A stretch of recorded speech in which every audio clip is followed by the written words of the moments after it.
Hi, my name is Kathy Gallus. I work for the Tucson Park and Recreation Center. I do Udall and Randolph. Most of the classes I teach are 2 to 5-year-olds, but I also teach middle school age kids and adults at times, especially over the summer. And I love teaching here. Today what I'm going to be doing is teaching you or showing you how to make a tree, a palm tree, and an elephant. And I have some examples. Here's one right here. Here's another one right here. This one's square, this one's circular or a cylinder. And then here's one of the elephants right here. And then this is a larger one. So I use recycled materials for everything I do. And so some of them are bigger, some of them are smaller, some fat, some skinny. So anyway, are we ready to go? All right. What I want to do is show you the tree, the palm tree first, and I kind of have done this in steps. Of course, I use cylinders, and I'll pull this rubber band off. And what I do is I start by gluing it down, and then I wrap it around, and then to keep it in place and keep it curved, I put rubber bands all the way up and down on this. Now this I did yesterday, so it's nice and dry. So I'm going to go ahead and finish this. I use tacky glue. Hot glue is not something that I like to work with because it's really dangerous. And if I'm teaching small children, I don't want to have to worry about them burning themselves. So if you can see what I'm doing is I'm just putting lines of glue dots all the way down here.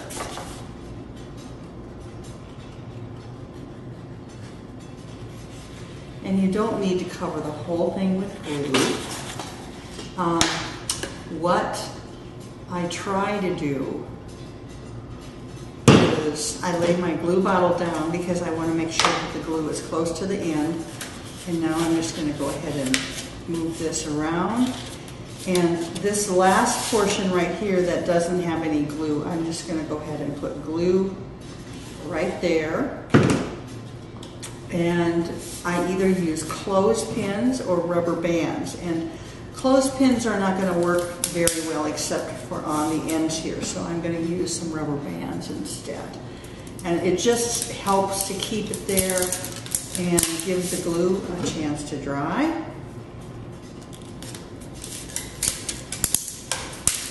And it doesn't have to be really, really tight. Now the next thing I'm going to do after I get the last couple of rubber bands on here so that it holds it consistently throughout the whole tree trunk is what I've done is the top up here. This was extra and it was standing up. So what I want to do is show you that what I do is I take my scissors and clip it till it gets to the cylinder. And if I put my scissors in like this, my scissor tip is there.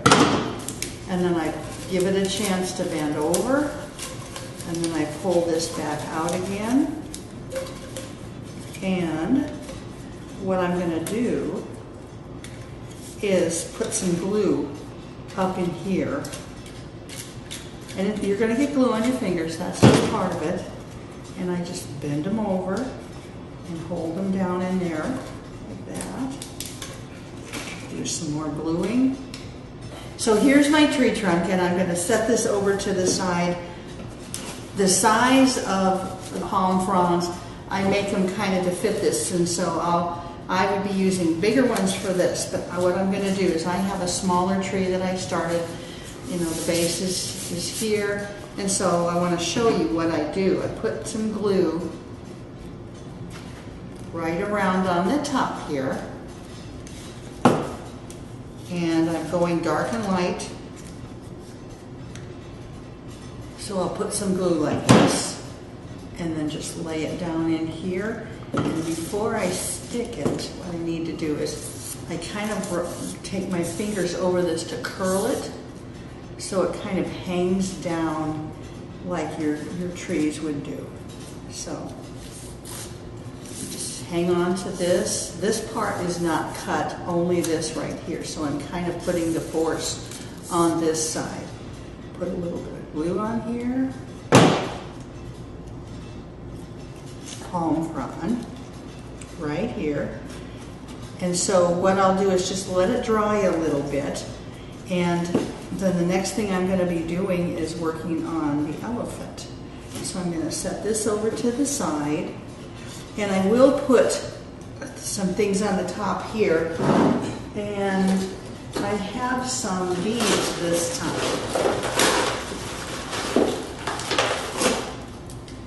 So what I may do is take some of these brown beads and just put a big glob of glue there and set the beads in the top there. So I kind of like to try to do different things. This one, these were magnets that I just painted. I glued them down and painted. And then this, I had some pom-poms. Yeah, I couldn't find any brown ones, so I put pom-poms there. And then I'm going to show you, I had to turn them brown, so I'm using tempera paint. And you really need to get a lot of paint in the brush, but I'm just turning these cotton balls or cotton pom-poms brown, and they'll work. And so from a distance, they look like coconuts on the top. And so I'm going to get this out of the way, and I'm going to show you that when I make the elephant's head, I try to make a pattern out of it, and I'm going to just hold this up so that it's just easier for you to see. This is actually the elephant's body where it's laid out. I don't know if you can see very well here, but here's one that I traced and then cut out, and then I did the toes with white paint, and then that's going to fit over one of the boxes that I have. So here's basically the pattern, and this is what it looks like here. So you've got, this is the side of the elephant, this is the top half on one side, top half on the other, and then I put these lines here because these are areas that are going to be cut out and taken away. So just makes it easier for me to show you how to do this. Okay, so here's, I'm going to set this palm tree over here. I'm using a butter box. I'm always using boxes. I have huge boxes full of these, and I have them all glued shut. Use rubber bands to hold them. And then when I've made my patterns, then I cut them out. So what I've done is I've glued one side down, and I'm going to go ahead and start gluing this also.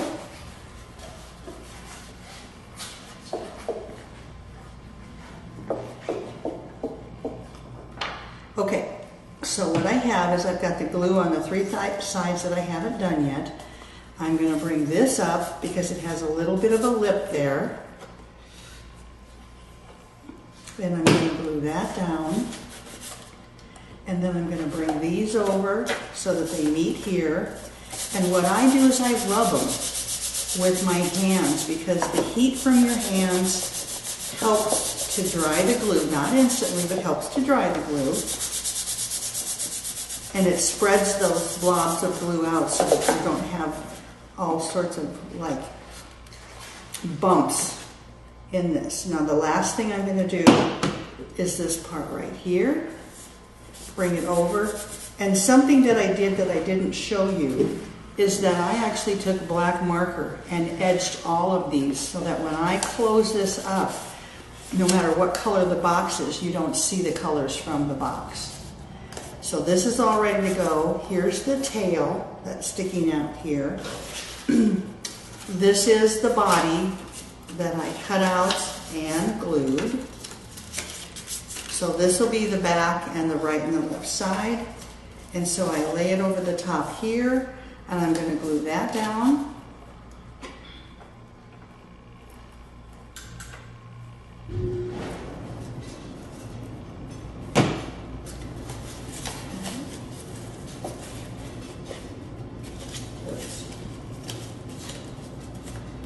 Then bring that down on the side. And before I do the other side, I'm going to rub this again. Okay, I'm not going to glue the top down. I'm just going to do the other side of the elephant. Bring it over, bring it down, stretch it as much as I can, and rub that.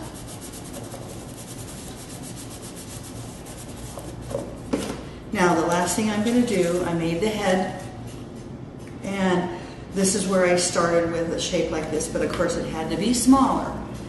And so what I'm going to do is I'm going to set it up like this because I don't want the trunk, you know, getting bent underneath here. So I'm going to leave the trunk down there. So the gluing is going to be just up here at the top. Line this up with that section right there. And I'm going to put a little bit of glue underneath the trunk just to keep it so that it's not getting torn off eventually. Because if you've got small children and they're playing with that, that could be a problem. So I'm just going to scoot it up, and don't worry about the glue that sticks out there because the glue dries clear. So here's your elephant right here.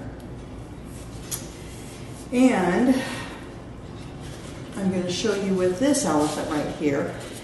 It's already been glued down, and I painted the toenails white except for one of them over here. And so I'm going to show you how to do that. And it's, if you've ever worked with acrylic paints, you just want to make sure you don't spill it on your clothes because it doesn't come out. So I shake the bottle and I paint out of the cap.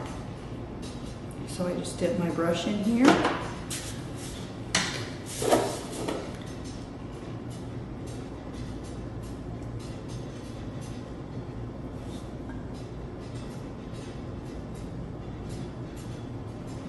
And I always have water next to me when I'm working with this because the acrylic paints on the brush, if you let it dry, they're ruined. You can't get it out. It's stiff as a board. And a couple of my students, when I went to visit them at their homes, the mothers were saying, you know, I really like that my child is painting, but it's so expensive because we're having to replace the brushes all the time. And I said, they're not cleaning them out after they've used them? They went, no, they didn't know they had to. And I said, oh, yes, you have to. Okay, so here's this right there. And I'm just going to put my brush in the water so that it doesn't dry out. Now, you can leave the head loose like this, or you may choose to just kind of tack it down a little bit. I want the trunk off of the table, so I'm going to put some glue on the trunk and just hold it. The rest of it can pop out. So here's where I'm putting my glue, and I'm just going to wrap it over and make sure that it doesn't go down past that. And this is where, by rubbing it like this, it helps to make it stick.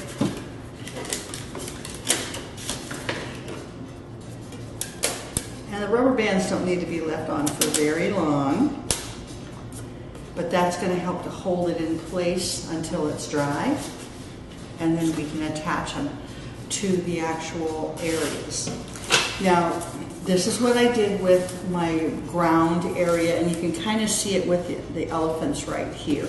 I'm just going to hold it up and turn it so that you can kind of see there's different colors in there. So what I do is I take the construction paper or the paper that I'm working with, and instead of cutting it, I kind of tear zigzaggy so that it's not boring. This will give it more character, and I'll use this along the edge because it's got a straight edge with the rest of them. And this looks easy, but it's not. I know that. You just keep your fingers, one thumb on one side of the tear and the other thumb on the other, and then you're going to be ready to just lay this down and glue it onto your ground area. And this elephant goes on this, along with the small tree. So what I'm going to do is just glue the bottom of the elephant.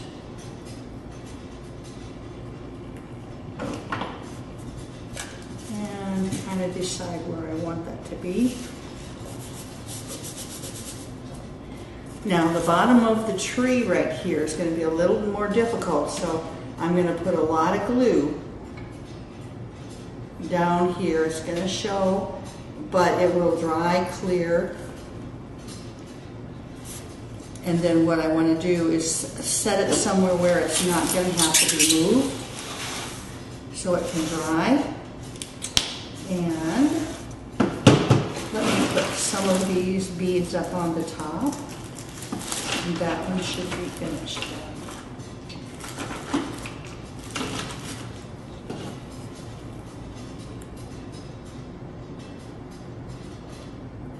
And I'm using a lot of glue because these beads are pretty big.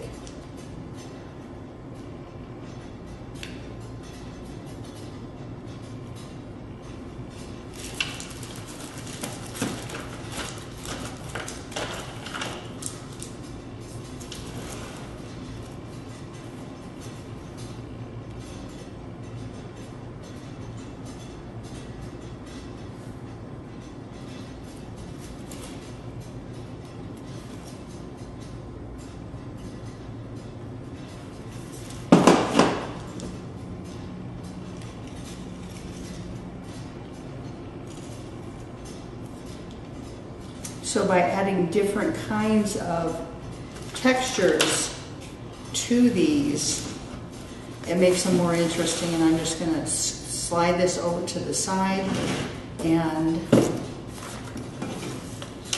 that one's completed. And then I'll go ahead and finish this one up. And I'm going to take this off now. Rubber bands don't have to stay there for very long. And what I want to do is I want to look at it first to make sure that it's okay. And then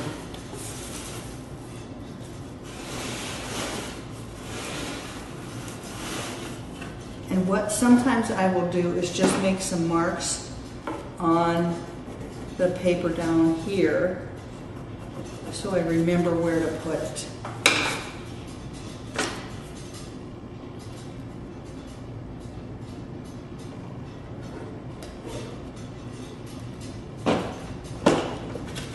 And then line it back up with those lines that I put there. They won't even show. And then just kind of push down. And if you want to put a weight on it, it helps sometimes just to hold it. So just your glue bottle will work. So thank you very much. And today what we did was we kind of created a jungle. And using all sorts of different kinds of recycled boxes. In fact, I've got one right here. Here's a butter box. That's what this small elephant was made from, was a butter box. Other than just construction paper and maybe a little bit of glue and paint, this is a really inexpensive project, and these are small. I've actually made some creatures, robots, that are almost 3 foot high, again, using just plain recyclables. So we made an elephant, and we made palm trees.